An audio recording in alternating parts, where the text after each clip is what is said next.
மத்தேயு எழுதிய நற்செய்தியிலிருந்து வாசகம்.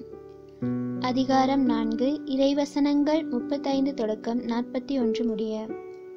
அன்றொரு நாள் மாலை நேரம், இயேசு சீடர்களை நோக்கி, அக்கரைக்கு செல்வோம், வாருங்கள் என்றார். அவர்கள் மக்கள் கூட்டத்தை அனுப்பிவிட்டு படகில் இருந்தவாறே அவரை கூட்டிச் சென்றார்கள்.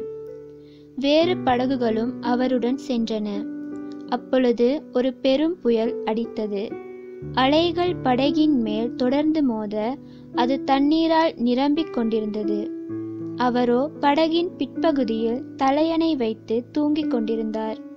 அவர்கள், போதகரே, சாகப் போகிறோமே, உமக்கு கவலை இல்லையா என்று சொல்லி அவரை எழுப்பினார்கள்.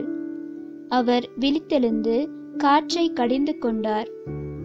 கடலை நோக்கி, இறையாதே, அமைதியாயிரு என்றார். காற்று அடங்கியது. மிகுந்த அமைதி உண்டாயிற்று. பின் அவர் அவர்களை நோக்கி, ஏன் அஞ்சுகின்றீர்கள்? உங்களுக்கு இன்னும் நம்பிக்கை இல்லையா என்று கேட்டார்.